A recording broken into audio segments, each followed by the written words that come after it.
Donc du coup, juste avant de lire l'article, on va faire un petit point sur la faction et ses pourcentages de win. Donc du coup, il y a une semaine et demie, que durant les tournois du week-end du 30 avril et du 1er mai, la faction se portait assez bien dans l'ensemble avec un 41% de victoire, qui franchement pour une faction qui est très en dessous est plutôt excellent comme pourcentage. Bon bien sûr trop bas, mais à l'heure actuelle on pouvait se dire qu'il se comportait plutôt bien. Le week-end dernier, donc le week-end du 7 et 8 mai, là il y a eu une grande dégringolade, on passe de 41% de win à 29% de win. Donc clairement, en ce moment, l'Astra Militarum ne se porte pas très bien dans la méta et fait vraiment partie des codex les moins forts. Et c'est aussi un des rares codex encore V8. Même si la dernière balance leur a apporté pas mal d'avantages. Et justement, on va lire tout ça dans l'article.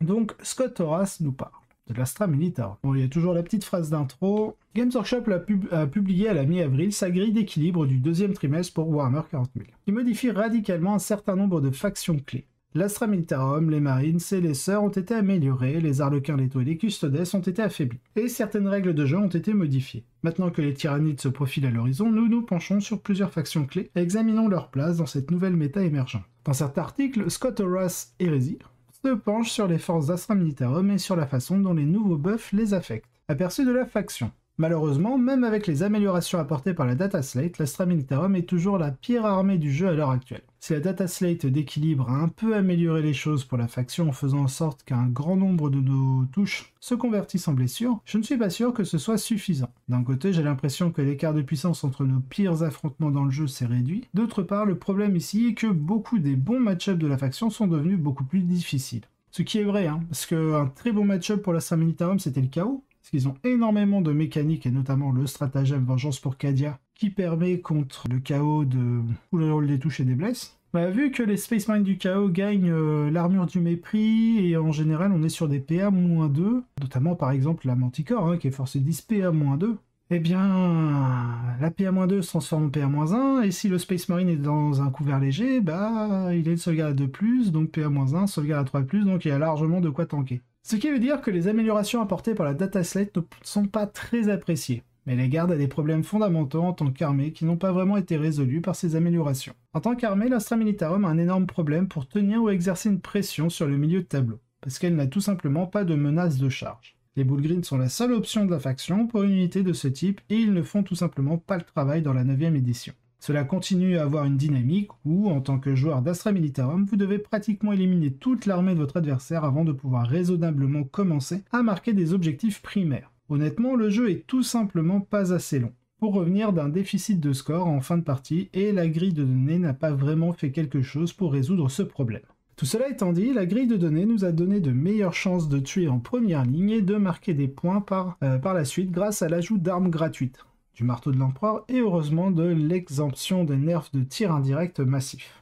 Déjà qu'un garde ça touche à 4+, si ça devait toucher à 5+, subir le -1, touche à 6, et là tu fais... Ah déjà qu'on est au fond du trou, si en plus on nous enterre... Les 3 choses que nous avons obtenues, ce sont des armes gratuites qui ont vraiment changé la donne. Si vous incluez auparavant 6 escouades d'infanterie dans votre liste, vous venez de recevoir 180 points d'équipement gratuits. Pour 5 points de plus par unité, nous avons des troupes qui peuvent vraiment faire un peu de tir. Est-ce que je pense qu'elles vont remplacer les commandants de char, donc les tanks commandeurs et les manticores à pleine charge, comme les gros bras de l'armée? Absolument pas. Mais il y a un argument fort pour que vous maximisiez vos bataillons et patrouilles avec ces troupes dès maintenant. Je ne pense pas que je pourrais écrire ceci sans parler de l'envie très distrayante d'essayer de faire du marteau de l'empereur avec des fusils laser. Honnêtement, votre meilleure chance est de considérer cette règle comme une amélioration de toutes vos listes existantes. Il est très tentant de faire remarquer qu'il faut maintenant environ 135 tirs de laser pour tuer un Rhino au lieu de 370. Mais honnêtement, obtenir autant de tirs sur la table est encore assez irréaliste. Soyez fous de tirer réellement avec vos lasguns de temps en temps maintenant, mais épargnez à vous et à votre adversaire la misère de gérer 300 conscrits. On se rappelle, c'est un ancien joueur des Bisounours, Lexa, qui avait joué une liste avec 400 conscrits. Alors, The Chirurgeon nous dit: depuis que cet article a été initialement écrit, le codex des Chevaliers Impériaux est sorti. Et avec lui la possibilité d'ajouter un détachement de Freeblade à votre armée. Alors que chaque armée Imperium peut inclure un détachement de Freeblade, il est intéressant de considérer si un trio d'Armigers armé de Shenglaive et d'une capacité d'objectif sécurisé peut donner à la garde le genre de menace de charge dont elle a besoin pour opérer au milieu de la table. bien que je pense que vous préféreriez certaines des options de mêlée des War Dogs ici, il y a suffisamment de puissance dans les options des Armigers pour que je recommande personnellement de tenter le coup. Match-up, le positif et The Struggle, on va dire les difficultés. Les appariements. Alors comment se présente le terrain pour l'Astra Militarum maintenant? Ces améliorations compensent-elles le changement d'attitude de l'armure du mépris? Alors déjà, ce qu'on peut se dire, hein, pour positiver, on va dire, du côté Astra Militarum, c'est que les fusils laser sont PA0, donc l'armure de mépris, on s'en fout. Voilà, faut bien trouver du positif quelque part, non? Le point positif, en tant que pire armée du jeu, cette section va être particulièrement légère. Je dirais que nos meilleurs adversaires restent le chaos, en particulier les démons et les Space Marines du chaos, et les chevaliers impériaux.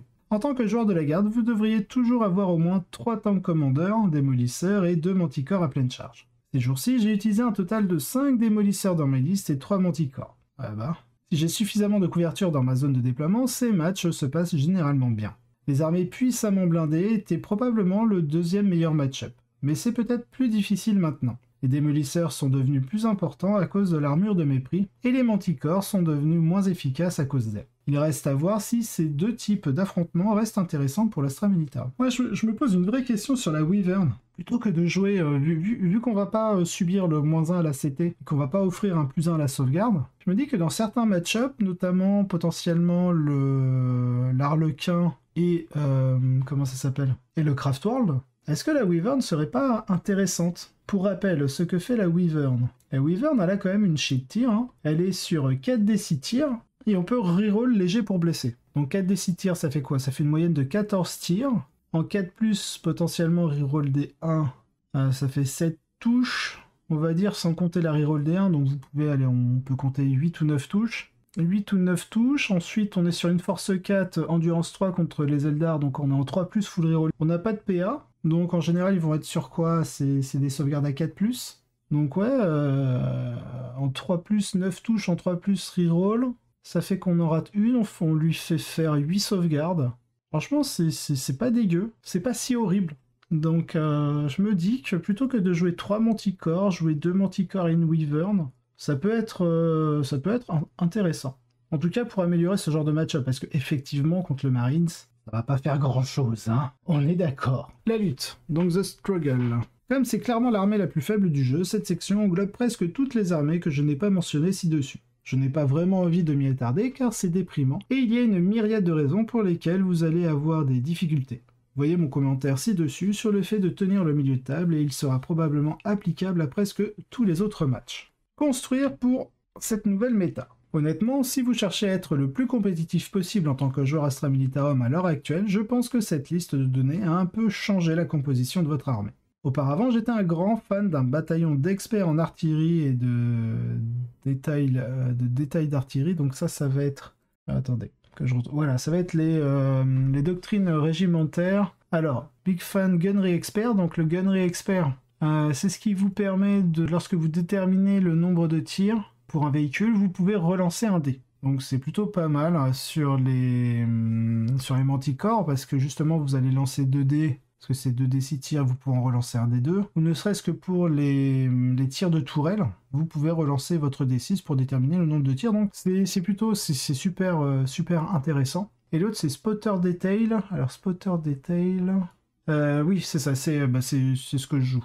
Enfin, c'est ce que je jouais.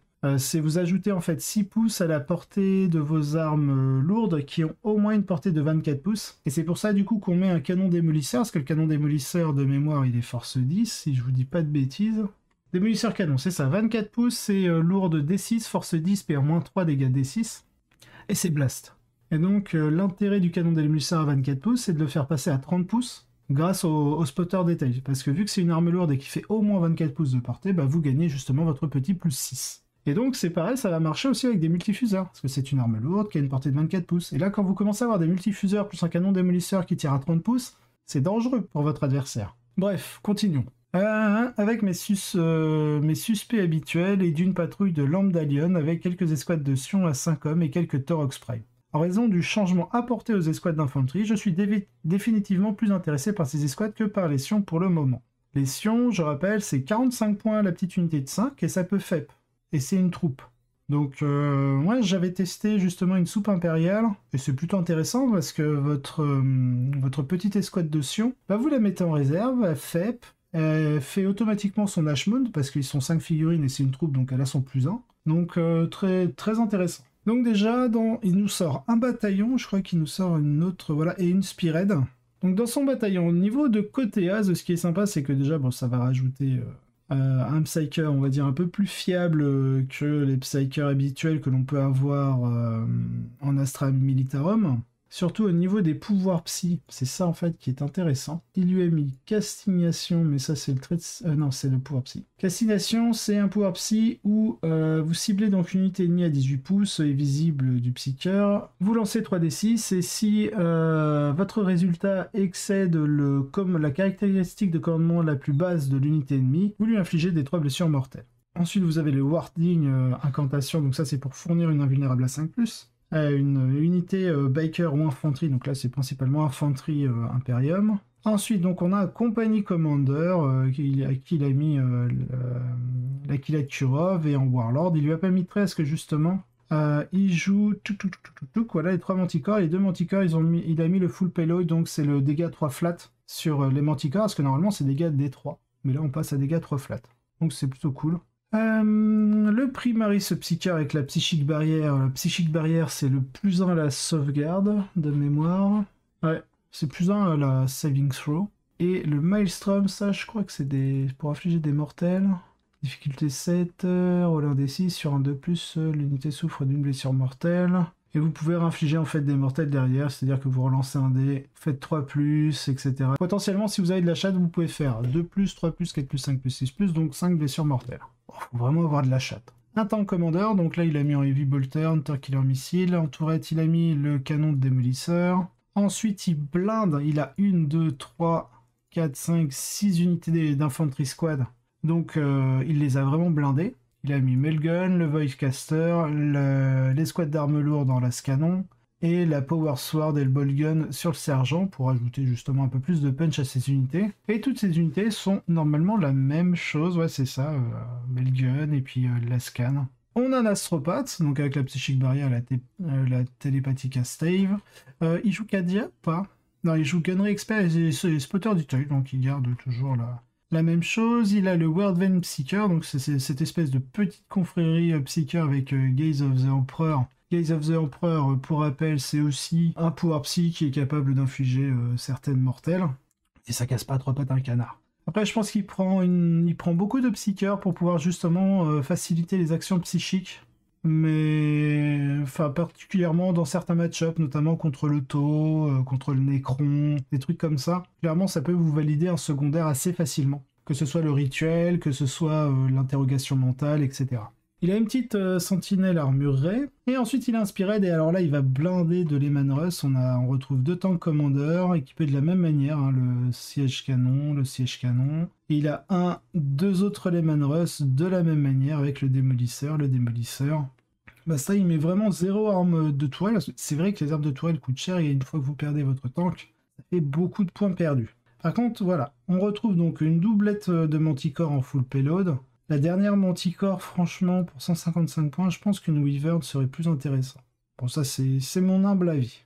C'est essentiellement la même chose que ce que vous avez vu pendant toute l'édition. Vous avez des canons démolisseurs, vous avez des manticores. J'ai augmenté le nombre d'infanterie que je prends, et honnêtement, je prévois juste de dépenser 1 CP pour la réserve stratégique de 2 escouades pour récupérer les données de Dashput. Si vous faites le tri, eh bien, je pourrais vous tirer dessus avec eux. N'importe quel Lehman Russ dans le fer de lance et objectif sécurisé, ce qui est occasionnellement mignon. Et vous avez votre bombe de blessure mortelle avec côté As, les Primaris Psyker, les Weirdven. Est-ce que je pense que cela va vous permettre d'atteindre le top 4 d'un GT? Absolument pas. Mais est-ce que je pense que je peux l'amener à un respectable 4 victoires, 2 défaites à un GT ou plus? Probablement. Cela dépend vraiment des match-ups. Fin de l'article. Voilà qui conclut notre tour d'horizon d'Astra Militarum, mais nous reviendrons avec d'autres articles sur les factions pour voir comment les choses ont évolué au cours de cette semaine et de la suivante. En attendant, continuez à chasser l'insaisissable TIWP. L'un d'entre nous fera bien un 4-0 un de ces jours. Vous avez des questions ou des commentaires, laissez-nous un message dans les commentaires ci-dessous ou envoyez-nous un courriel à contact@gunhammer.com.